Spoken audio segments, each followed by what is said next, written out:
पहले बुशरा बीबी ने एक स्टेटमेंट दिया है इमरान खान साहब की अहलिया साबिक खातून अव्वल और जेल भी काट कर आई हैं। बुशरा बीबी के बारे में पहले मैं एक दो चीज़ें आपको बता दूं कि इनके बारे में बहुत क्लेम किया गया कि ये टूट चुकी हैं। बहुत सारे लोगों ने कहा कि ये कंप्रोमाइज़ हो गई हैं, कई लोगों ने कहा कि वो डील कर रही हैं, कई लोगों ने कहा कि वो इमरान खान का साथ छोड़ देंगी और वादा माफ गवाह बन जाएंगी। लेकिन उन्होंने ये सारे अंदाजे गलत साबित किए। जब उनके ऊपर मुकदमा हुआ और उनको गिरफ्तार करने का हुक्म दिया गया तो वो फौरी तौर पर खुद पहुंची गिरफ्तारी देने के लिए और उन्होंने जाकर अपनी गिरफ्तारी दे दी। तो ये उनका कंडक्ट रहा और उन्होंने फिर बड़ी साबित कदमी के साथ गिरफ्तारी के दिन गुजारे भी। उन्हें पहले बनी गाला में हाउस अरेस्ट किया गया था, खुद ही उन्होंने अदालत से रुजू किया, खुद ही दरख्वास्त दी और खुद ही उन्होंने अपने आप को जेल भिजवाया और सख्तियां भी उन्होंने बर्दाश्त की हैं और काफ़ी प्रॉब्लम्स। बुशरा बीबी का ये भी बताया गया बीमार भी हो गई, उन्होंने इस खदशे का इजहार भी किया कि उन्हें जहर दिया गया। तो मल्टीपल चीज़ें उनके साथ हुई हैं, लेकिन उन्होंने इमरान खान साहब का साथ नहीं छोड़ा। अभी बुशरा बीबी ने इमरान खान साहब के एहतजाज से 2 दिन कबल जो इमरान खान साहब की फाइनल कॉल है इस्लामाबाद में एहतजाज के लिए 24 नवंबर की, उससे 2 रोज़ कबल उनका स्टेटमेंट आया और ये तफसीली स्टेटमेंट है जो 21 और 22 तारीख की दरमियानी शब को, यानी उसके पहले हिस्से में शाम के वक्त जो है वो ये रिलीज़ किया गया पाकिस्तान तहरीक इंसाफ की जानिब से। इसमें 3-4 चीज़ें हैं जो बड़ी इंपॉर्टेंट हैं। पूरा स्टेटमेंट जो है वो काफ़ी लंबा है, 8-9 मिनट का स्टेटमेंट है। ये एक तो मुख्तसर स्टेटमेंट होना चाहिए था, बाअसर स्टेटमेंट होना चाहिए था। इसमें बुशरा बीबी का स्टेटमेंट आना ज़रूरी था। वो इमरान खान की अहलिया हैं और उनके बोलने का इम्पैक्ट होना है। जैसे इमरान खान साहब की बहनें हैं, वो बात करती हैं तो लोग उस पर बिलीव करते हैं कि ये इमरान खान की बहनें बात कर रही हैं, तो इनका कोई पॉलिटिकल इंटरेस्ट नहीं है। ऐसे ही अगर इमरान खान साहब की अहलिया बात करेंगी तो लोगों को उसके ऊपर भी, और क्योंकि एक लीडर अंदर है, जेल में है, और इससे पहले हमने देखा कि जुल्फ़िकार अली भुट्टो की जो वाइफ है, वाइफ थी, अल्लाह ताला उनके दर्जात बुलंद करे, उन्होंने भी जो है वो अपने शौहर के लिए तहरीक चलाई थी। नवाज शरीफ की अपनी अहलिया, वो भी अब दुनिया में नहीं है, उन्होंने भी अपने शौहर के लिए तहरीक चलाई थी। इसी तरह जो है वो बुशरा बीबी के पास अब ये मौका है, वो अपने शौहर के लिए तहरीक चला रही हैं और उसका हिस्सा बन रही हैं। 3-4 चीज़ें जो उन्होंने आम कही। एक तो उन्होंने मुखातिब किया पुलिस को और इंतजामिया को और हुकूमत को। उन्होंने कहा जी आप गैर कानूनी काम ना करें, क्योंकि हम कानून हाथ में नहीं लेते, हमारे साथ ज्यादती मत करें, हम पुरअमन तरीके से एहतजाज करने के लिए आना चाहते हैं। और इमरान खान के हक में निकलने के लिए उन्होंने सबको कहा कि आप सारे लोग निकलें। एक एक तबके को उन्होंने मुखातिब करके कहा कि आप सबको निकलना होगा इमरान खान साहब की आवाज़ पे, और ये कितना ज़रूरी है उसके बारे में उन्होंने बताया। अब जो अगली 3 चीज़ें, उनमें एक उन्होंने ये कहा कि इमरान खान बदला नहीं लेगा। ये उन्होंने कंफर्म किया और ये उन्होंने यकीन दहानी कराई एक तरह से मौजूदा सिस्टम को कि अगर आपको ये लगता है कि इमरान खान इक़्तिदार में आके आप सबसे बदला लेगा तो इमरान खान बदला नहीं लेगा।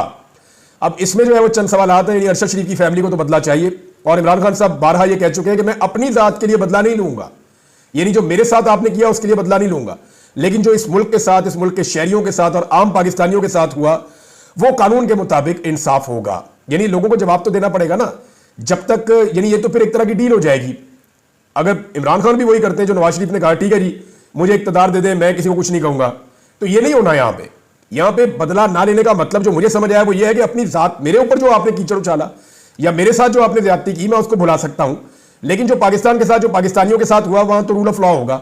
और अगर तो कानून अपना रास्ता बनाएगा तो फिर तो बहुत सारे लोगों को सजा भी होगी। लेकिन ये यकीन दहानी बुशरा बीबी ने जो करवाई, ये इसके बड़े गहरे असरात हैं और ये मैसेज बहुत गहरा है कि इमरान खान बदला नहीं लेगा और वो बदले में यकीन नहीं रखता। तो इसको यहां रोक लेते हैं। दूसरा पॉइंट ये था। तीसरा पॉइंट ये है कि इमरान खान जब तक खुद आके मना नहीं कर देते, ये बड़ा क्लियरली उन्होंने बता दिया है कि अब सिर्फ एहतजाज उसी सूरत में रुकेगा जब इमरान खान साहब खुद सामने आ जाए और खुद सामने आकर ये कह दें कि एहतजाज रोक दिया जाए। अब इमरान खान साहब तो जेल में है, अगर 24 तारीख तक या 24 तारीख से पहले तक किसी वक्त इमरान खान साहब बाहर आ जाते हैं और वो बाहर आकर कहते हैं जी एहतजाज रोक दो और मैं इसके बाद जो है वो खुद लीड करूंगा, बताऊंगा क्या करना है, तो सिनेरियो बदल सकता है। अदरवाइज किसी सूरत भी इमरान खान के खुद के कहे बगैर ये एहतजाज खत्म नहीं होगा। ये बुशरा बीबी ने तीसरा बड़ा अनाउंसमेंट किया है। चौथा जो उनका अनाउंसमेंट है जिसके ऊपर रोला पड़ गया पूरे पाकिस्तान में, वो सऊदी अरब के हवाले से। सऊदी अरब के हवाले से उनका स्टेटमेंट बहुत सारी जगहों पे लिखा गया है, कई लोगों ने उसको इधर उधर तोड़ मड़ोड़ के बयान किया है, लेकिन बुशरा बीबी का जो स्टेटमेंट है उसके बारे में, उनका एक्चुअली जो स्टेटमेंट है उसका लुब्बे लुबाब मैं आपको बता दूं, लेकिन मेरे ख्याल में स्टेटमेंट पढ़ के ही आपको सुना दिया जाए तो ज्यादा बेहतर है। अपने वीडियो बयान में बुशरा बीबी ने कहा कि इमरान खान जब मदीना मुनव्वरा नंगे पांव गए और वापस आए तो जनरल बाजवा को फोन आना शुरू हो गए कि हमें ऐसे लोग नहीं चाहिए, हम तो मुल्क से शरीयत खत्म करने लगे हैं और आप ऐसे शख्स को लेकर आ गए हैं। तो ये जनाब स्टेटमेंट का एक हिस्सा है।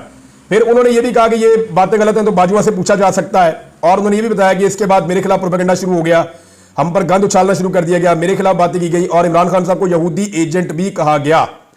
ये सारी चीजें उन्होंने कहा जी अगर ये बातें गलत हो साबिक आर्मी चीफ और उनके अहले खाना से पूछा जाए, क्योंकि बानी पीटीआई को ये बातें किसी ने बताई थी। अच्छा, इसमें कुछ इंफॉर्मेशन मेरे पास भी है, लेकिन मैं आपको पहले बता दूं कि पाकिस्तान तहरीक इंसाफ का इसके ऊपर मौक़िफ़ क्या है। यानी बज़ाहिर जो स्टेटमेंट जिस तरह से दिया बुशरा बीबी ने, उससे ये महसूस हो रहा था कि शायद ये इशारा सऊदी अरब की तरफ हो रहा है। पहली नज़र में मुझे भी ऐसा ही लगा, लेकिन बाद में पाकिस्तान तहरीक इंसाफ ने इसके ऊपर अपनी वजाहत पेश की है। इसमें अजहर मशवानी ने एक स्टेटमेंट दिया है और एक स्टेटमेंट शहबाज गिल का, जो बहुत इंपॉर्टेंट स्टेटमेंट है। अजहर मशवानी ने कहा कि बुशरा बीबी ने अपनी वीडियो में ना सऊदी अरब का नाम लिया और ना ही जिक्र किया। इमरान खान और उनकी अहलिया जब नंगे पांव मदीना गए तो बाजुआ के ससुर जनरल इजाद अमजद और उसकी बीवी ने कंपेन शुरू की कि यह शख्स मुल्क में शरीयत नाफिज करना चाहता है और हर जगह शलवार कमीज और कप्तान चप्पल पहनकर चला जाता है। बाजुआ मुकम्मल तौर पर अपने ससुर के कंट्रोल में था और वही करता था जो वो उससे करवाता था। अब पाकिस्तान में शरीयत का जिक्र मेरे ख्याल में नहीं हुआ, ये सऊदी अरब में शरीयत का जिक्र हुआ है। पाकिस्तान में तो शरीयत है ही नहीं, तो जिस मुल्क में शरीयत है ही नहीं वहां पर शरीयत खत्म कैसे की जा सकती है, ये सवाल अपनी जगह मौजूद है। लेकिन शहबाज गिल साहब का स्टेटमेंट जो है वो थोड़ा सा समझ आने वाला है, क्योंकि मुझे थोड़ा सा वो अलग लगा। अगर उस पर आप गौर करें तो वो ये है कि जिस तरह जनरल बाजुआ ने पहले रूस के दौरे को पाकिस्तान के लिए जरूरी कहा और वज़ीर आज़म से दरखास्त की कि वो हर सूरत दौरा करें, और बाद में अमेरिका को झूठ बेचा और इमरान खान से मुताल्लिक झूठ बैरूनी ममालिक में बेचकर एक फिजा बनाई, बिल्कुल इसी तरह इमरान खान का नंगे पांव मदीना में होना और शलवार कमीज पहनना बाजुआ को पसंद ना था। बाजुआ, बेगम, ससुर और मिठू, उन्होंने इस पर भी खुद साख्ता झूठ घड़े और कहा कि फलां मुल्क को यह बात पसंद नहीं आई, फलां ने यह कहा। बाजुआ ये तमाम बातें पाकिस्तान में सहाफियों को फीड करते रहे और सहाफियों में बताते रहे। अच्छा, ये बात है कि जनरल बाजुआ जो है ना, वो सहाफियों में मुलाकात करने के बड़े शौकीन थे और मैं अकेले में तो कभी नहीं मिला, लेकिन बाकी सहाफियों की मौजूदगी में जनरल बाजुआ से मैं मिला हूं और बाजुआ साहब बहुत सारे किस्से कहानियां सुनाते थे। यानी बाजुआ साहब ने एक दिन यह भी कहा कि मैंने अमेरिकन को और मगरबी ममालिक को कहा कि आप हमें क्यों चाइना की तरफ धकेलते हैं, ना हम उनके जैसे कपड़े पहनते हैं, ना हम उनकी जबान जानते हैं, तो आप हमें अजनबी लोगों की तरफ क्यों धकेलते हैं, हमें अपनी तरफ आने दीजिए, हमारी तवज्जो अपनी तरफ रखिए। तो वो बाजुआ साहब हर एक के साथ कोई ना कोई बात कर देते थे। मे भी इमरान खान साहब के सऊदी अरब के दौरे को लेकर और उनके नंगे पांव चलने को लेकर बाजुआ साहब ने कोई तनकीद की हो और ये कह दिया हो, यानी मैं कंफर्म नहीं कर सकता आपको, बाजुआ साहब डिनाई कर रहे हैं, कह रहे हैं ऐसी कोई बात नहीं है, लेकिन ये बाजुआ साहब की शख्सियत का हिस्सा था कि वो ये कह सकते हैं कि यार ये देखे ना वहां पे आगे नंगे पांव चल रहे हैं। अब उनको भी ये बात पसंद नहीं आई, वो कहते हैं यार किथों चुक ले आए हो, वो खुद अपनी शरीयत में। ये बाजुआ साहब ने हमें इन मुल्कों के बारे में एक बात तो कही थी, ये मैं रिकॉर्ड पे रख देता हूं। बाजुआ साहब ने कहा कि जो हमारे दोस्त इस्लामी ममालिक थे, जैसे कि सऊदी अरब है, यूएई है, बाकी मुल्क है, कहते हैं जी वो अब इस्लामी भाईचारे वाला मामला नहीं रह गया। ये बाजुआ साहब ने अपने मुंह से कहा था। उन्होंने कहा था अब जब हम उन्हें मिलते हैं तो वो ये जो नई नस्ल उनकी आई है, ये नई नस्ल अब इस्लामी भाईचारा के ऊपर बात नहीं करती, ये मदद की बुनियाद के ऊपर बात नहीं करती। ये कहते हैं जी आपके पास प्रोजेक्ट क्या है, आपके पास ऑफर क्या है, आप हमारे साथ मिलकर क्या कारोबार करना चाहते हैं। हम उन्हें ये नहीं कह सकते कि आप इंडिया के साथ काम ना करें, वो ये कहते हैं कि हम इंडिया के साथ काम कर रहे हैं, वो छोड़ें, आपका वो काम नहीं है, आप बताएं कि आप हमारे साथ क्या काम करना चाहते हैं। तो उनकी बड़ी रियलिस्टिक अप्रोच है, वो दीन को लेकर उतने जज्बाती नहीं है जितने इनके आबाओ अजदाद जज्बाती थे। ये बातें बाजुआ साहब खुलकर करते थे। मे भी इसकी कोई एंगलिंग उन्होंने ऐसी की हो जो बात इमरान खान साहब तक पहुंची हो। लेकिन एक सवाल यहां पैदा होता है कि बुशरा बीबी का जो ये स्टेटमेंट है, इसकी टाइमिंग बहुत इंपॉर्टेंट है। दो छोटे एतराजात मेरे हैं। एक तो ये स्टेटमेंट बड़ा लेंथी था, बहुत लंबा था, ये बिल्कुल छोटा होना चाहिए था। ये जितना छोटा होता उतना इसका असर ज्यादा होता। यहां बार बार चीजें रिपीट हो रही थी, बार बार वो बुशरा बीबी अल्फाज को और चीजों को रिपीट कर रही थी जो इस लेवल के ऊपर मुनासिब नहीं है। और क्योंकि उनका इतना तजुर्बा नहीं है इस बारे में, लेकिन वहां तजुर्बाकार लोग मौजूद हैं जहां बुशरा बीबी है, पार्टी की क़यादत मौजूद है। और ये रिकॉर्डेड बयान था, ये बयान ऐसा नहीं था कि जो रिकॉर्ड किए बगैर लाइव चला दिया हो, ये रिकॉर्डेड बयान था, इसको एडिट किया जा सकता था, इसमें बल्कि एडिटिंग हुई भी है और इसमें से वो चीजें जो नामुनासिब है वो निकाली जा सकती थी। अब ये जो सऊदी अरब वाली बात उन्होंने की है, इसके मतलब लोगों ने अलग अलग निकाल लिए हैं क्योंकि इसमें गुंजाइश मौजूद है। जिस तरह उन्होंने स्टेटमेंट दिया, इस तरह स्टेटमेंट आप पढ़े तो अजहर मशवानी की बात का भी एक मतलब निकलता है, जो शहबाज गिल साहब कह रहे हैं एक मतलब वो भी निकलता है, एक मतलब मैं एक स्पेस में था उसमें लोग कह रहे थे वो भी निकलता है, एक मतलब इसमें वो भी निकल रहा है जो ये हुकूमत निकाल रही है। अब ताहिर अशरफी साहब ने और जनरल बाजवा साहब ने डिनाई कर दिया, उन्होंने कहा जी ऐसी कोई बात नहीं हुई, ये हमारे ऊपर झूठा इल्जाम है। सऊदी बादशाह के इमरान खान साहब के साथ बड़े अच्छे ताल्लुकात थे वली अहद के, मोहम्मद बिन सलमान के, और उसके बाद वो पाकिस्तान भी आए थे उस दौरे के बाद, और उसके बाद इमरान खान साहब जब दोबारा गए थे तब उन्होंने खुद आके वेलकम किया था।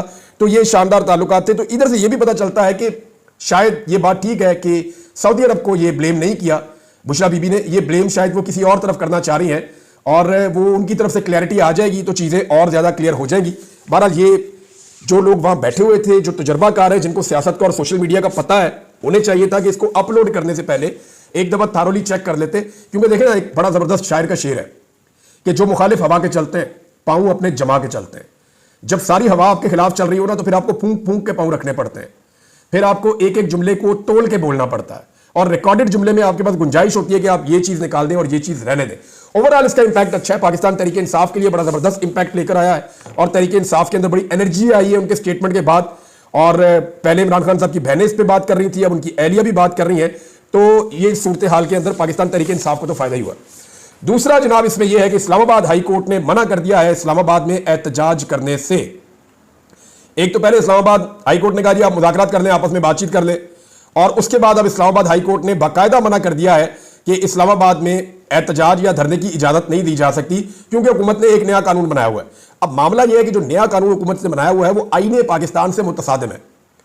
आईने पाकिस्तान इजाजत देता है पाकिस्तान के हर शहरी को कि वो एहतजाज कर सकता है, और उसे यह एहतजाज का हक है, पुरअमन एहतजाज करना उसका हक है, और शहरी एहतजाज कर सकते हैं। लेकिन आईने पाकिस्तान के खिलाफ क्या कोई कानून बन सकता है असेंबली से जो आइन की बुनियादी रूह से मुतसादिम हो? तो यहां आकर मामला फंस गया। अब अदालत ने ऑर्डर दे दिया जनाब आप एहतजाज नहीं कर सकते, लेकिन उसके ऊपर रद्द-ए-अमल भी आया है, और रद्द-ए-अमल जो है वो बैरिस्टर अली जफर का है, जो नॉर्मली बड़ा लो टून में बात करते हैं, लेकिन उन्होंने कहा कि अदालत कैसे रोक सकती है। यानी उन्होंने कहा यह अदालत का काम नहीं है कि वो एहतजाज होने या ना होने का फैसला करे, एहतजाज तो होगा और जरूर होगा। वैसे भी मैं आपको बताता हूं कि इस्लामाबाद हाई कोर्ट का फैसला मानता कौन है। यानी मुझे इन्होंने कहा हज पे भेज दें, भेजे नहीं उन्होंने, वहां 4 पुलिस वाले खड़े थे वो उठा के ले गए। यानी इन्होंने बेशुमार लोगों को, समी इब्राहिम साहब को 3 दफा भेजा एयरपोर्ट, उनको वहां से वापस भेज दिया। इस्लामाबाद हाई कोर्ट का फैसला मानता कौन है? एक जेलर नहीं मानता, एक डीसी नहीं मानता, पुलिस के जो है वो छोटे छोटे अफसरान वो इस्लामाबाद हाई कोर्ट का फैसला नहीं मानते। तो इस्लामाबाद हाई कोर्ट का फैसला जब ये छोटे मोटे लोग नहीं मान रहे, तो क्या पाकिस्तान के जो असली मालिक है, पाकिस्तान के अवाम, उन पे बाउंड होगा कि वो जरूर माने इस्लामाबाद हाई कोर्ट का फैसला, या सिर्फ फैसला जो है वो पाकिस्तान तहरीक इंसाफ के मामले में अमल दरामद होना है और किसी मामले में अमल दरामद नहीं होना? इमरान खान साहब ने एक स्टेटमेंट दिया, और ये स्टेटमेंट जो है वो आमिर मुगल साहब ने पढ़ के सुनाया, और उन्होंने जो पाकिस्तान तहरीक इंसाफ का वर्चुअल जलसा हुआ उसके अंदर उन्होंने बताया तहरीक इंसाफ उस स्टेटमेंट को लेकर बड़ी जज्बाती हो गई थी। आमिर मुगल साहब ने कहा कि इमरान खान साहब ने कहा, मैंने उनसे जब पूछा कि खान साहब ये मामला कहां जाकर रुकेगा, तो उस पर इमरान खान साहब ने जो जवाब दिया वो बड़ा जज्बाती जवाब है। इमरान खान साहब ने कहा कि या मैं मारा जाऊंगा या मैं कामयाब हो जाऊंगा, और फिर आमिर मुगल साहब ने कहा कि अल्लाह ताला खान साहब को हमारी जिंदगी भी लगा दे। तो ये जनाब इमरान खान साहब का इस वक्त तक का जो उनका अपना इरादा है वो ये है। एक बात की है वजीर दाखिला ने, और वजीर दाखिला का जो स्टेटमेंट है ना वो बड़ा मानी खेज है इस वक्त, क्योंकि इस स्टेटमेंट का अगर आप एक मतलब निकालें तो ये एक सिचुएशन की निशानदेही भी कर रहा है। वजीर दाखिला ने कहा कि ये लोग इस्लामाबाद क्यों आ रहे हैं एहतजाज करने के लिए, अपने अपने इलाकों में एहतजाज करें, वहां कोई कुछ नहीं करेगा, ये अपने अपने इलाकों में एहतजाज कर ले। ये वजीर दाखिला ने कहा इस्लामाबाद एहतजाज करने के लिए क्या लेने आते हैं, ये क्या तरीका है एहतजाज के लिए इस्लामाबाद आ जाए। तो एक बात तो यह है कि इस्लामाबाद तो हर पाकिस्तानी समझता है कि वो उसका दारुल हुकूमत है, और इससे पहले ये क्या पहली पॉलिटिकल पार्टी है जो इस्लामाबाद एहतजाज करने आ रही है?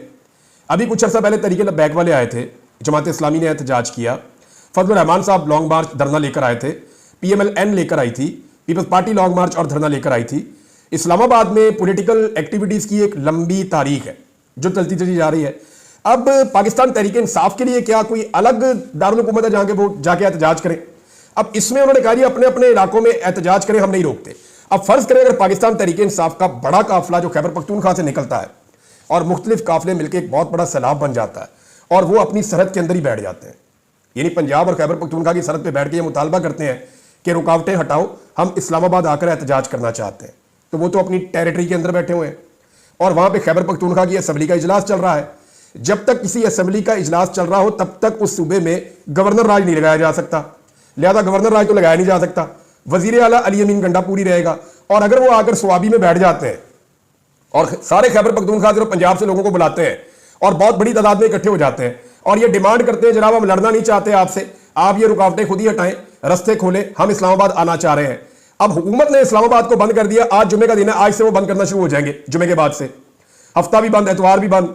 और अगर वो एतवार को आकर वहीं बैठ जाते हैं और 4 दिन बैठते हैं तो 4 दिन और इस्लामाबाद बंद, पूरा पंजाब जो है वो ब्लॉक इस्लामाबाद बंद, सराउंडिंग के सारे इलाके बंद। तो क्या हुकूमत पूरे इस्लामाबाद को दारुल हुकूमत को बंद करके गुजारा कर सकती है? तो इसका जवाब है कि हुकूमत ऐसा नहीं कर सकती, क्योंकि देखिए इस्लामाबाद के अंदर शहरी मौजूद है और बाहर से भी लोग आए हुए हैं जो एहतजाज करने के लिए पहले पहुंचे हैं।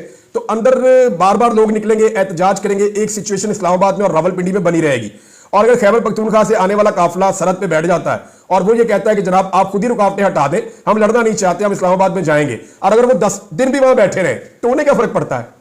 लेकिन फर्क इस हुकूमत को पड़ता है। पूरी दुनिया में ये खबरें जाएंगी। इमरान खान साहब ने और उनकी टीम ने इंटरनेशनल मीडिया को भी लिखा है और उनसे कहा है कि आप इस सूरत का जायजा लें और इसको रिपोर्ट करें। अब इंटरनेशनल मीडिया पे और नेशनल मीडिया पे रिपोर्ट हो रहा होगा। खैबर पख्तूनख्वा के अंदर इतनी बड़ी तादाद में लोग बैठे होंगे, गवर्नर राज आप लगा नहीं सकेंगे, वफाकी दारुल-हुकूमत में हर चीज जैम हो जाएगी, तो क्या इस तरह मुल्क चलेगा? ये एक नई सिचुएशन है जिसके बारे में इस हुकूमत को आइडिया नहीं है कि ये मामला किस तरफ जा सकता है। एक चीज और है नाजरीन, इसमें 23 तारीख बहुत इंपॉर्टेंस इख्तियार कर रही है। कल की तारीख इमरान खान साहब के जो 8 मुकदमात में उनकी जमानतों का मामला लगा हुआ था वो इस महीने के आखिर में लगा हुआ था, लेकिन अर्ली हियरिंग की दरखास्त डाली गई है और वो जो इमरान खान साहब की 8 जमानतों का मामला है वो 23 तारीख को लग गया है। अब अगर वहां इमरान खान साहब को जमानतें मिल जाती हैं और 23 को वो बाहर आते हैं तो बिल्कुल एकदम सिचुएशन तब्दील हो जाएगी। हो सकता है वो 24 को बाहर आए, हो सकता है वो 25 को बाहर आए, हो सकता है निजाम उन्हें बाहर निकाले ही ना। तो बड़ी अजीबोगरीब किस्म की कॉम्प्लेक्स सिचुएशन है और इस सिचुएशन में सारे के सारे घबराए हुए हैं। सबसे ज्यादा घबराहट जो है वो इस्लामाबाद पुलिस को है और वो परेशान है कि इस पर करना क्या है। दूसरी जानिब इंटरनेट की बंदिश, उसका तोड़ जो है पाकिस्तान तहरीक इंसाफ निकाल रही है। उन्होंने बहुत सारी एप्लीकेशन शेयर की हैं। मेरे ख्याल में नेक्स्ट व्लॉग में, अब टाइम बहुत कम है, उसमें मैं आपको बताऊंगा कि वहां पे क्या हो रहा है। लेकिन एक चीज मैं जाते जाते कहूं, पाकिस्तान में ना 2 वजीरे दाखिला होने चाहिए। एक वजीरे दाखिला बराए पाकिस्तान तहरीक इंसाफ, ये सिर्फ पाकिस्तान तहरीक इंसाफ को मारने का काम करे और कुछ ना करे। एक अलग से वजीरे दाखिला लगा दें जो सिर्फ पाकिस्तान तहरीक इंसाफ को मारे। दूसरा वजीरे दाखिला पाकिस्तान में अमन लेकर आए, पाकिस्तान के शहरियों का तहफ्फुज करे। 40 से ज्यादा लोग शहीद हो गए, बच्चे जख्मी हो गए, कत्लो गारतगिरी का बाजार गर्म हो गया क्रम एजेंसी में, और सिक्योरिटी उठा के सारी इस्लामाबाद बुलाई जा रही है। इस सिचुएशन को हैंडल करना भी पाकिस्तानी हुकूमत की जिम्मेदारी है। दहशतगर्दी बढ़ती जा रही है, बढ़ती जा रही है। बार बार इल्जाम लगाया जाता है कि दहशतगर्द अफगानिस्तान से आ रहे हैं, तो उन्हें रोका क्यों नहीं जा रहा? इंटेलिजेंस बेस्ड ऑपरेशन क्यों नहीं हो रहे? दहशतगर्दी की कार्रवाइयां हो जाती हैं और एक नया फेलियर हो जाता है और फेलियर के बाद किसी को कसूरवार भी नहीं ठहराया जाता। ये बहुत अजीबोगरीब सिचुएशन है पाकिस्तान में। इस सिचुएशन से अगर निकलना होगा तो सारी कौम को मिलकर निकलना होगा, इदारों को अपना रोल प्ले करना पड़ेगा। जिन लोगों का काम सियासत है उनको सियासत करने दें, जो गैर सियासी लोग हैं वो अपनी ड्यूटीज करें ताकि पाकिस्तानियों की जिंदगियां महफूज रह सके। ये इस वक्त बहुत बड़ी बात है। इतनी बड़ी कत्लो गारतगिरी किसी भी मुल्क में होती ना तो सफे मातम बिछा हुआ होता, लेकिन पाकिस्तान के अंदर पूरे निजाम को इस बात की फिक्र नहीं है कि वहां लोगों की लाशें गिरी हुई हैं। सबको फिक्र इस बात की है कि कहीं पाकिस्तान तहरीक इंसाफ का एहतजाज कामयाब ना हो जाए। सारे मामला पॉलिटिक्स के साथ जुड़े हुए हैं। कुछ चीजें आपके साथ शेयर करता हूं, बहुत इंपॉर्टेंट मेरे पास यहां लिखी हुई है, लेकिन इस व्लॉग में मैं कर नहीं पाऊंगा क्योंकि टाइम बहुत ज्यादा हो गया। नेक्स्ट व्लॉग में, अब तक के लिए इतने अपना ख्याल रखिएगा, अपने चैनल का भी। अल्लाह हाफिज।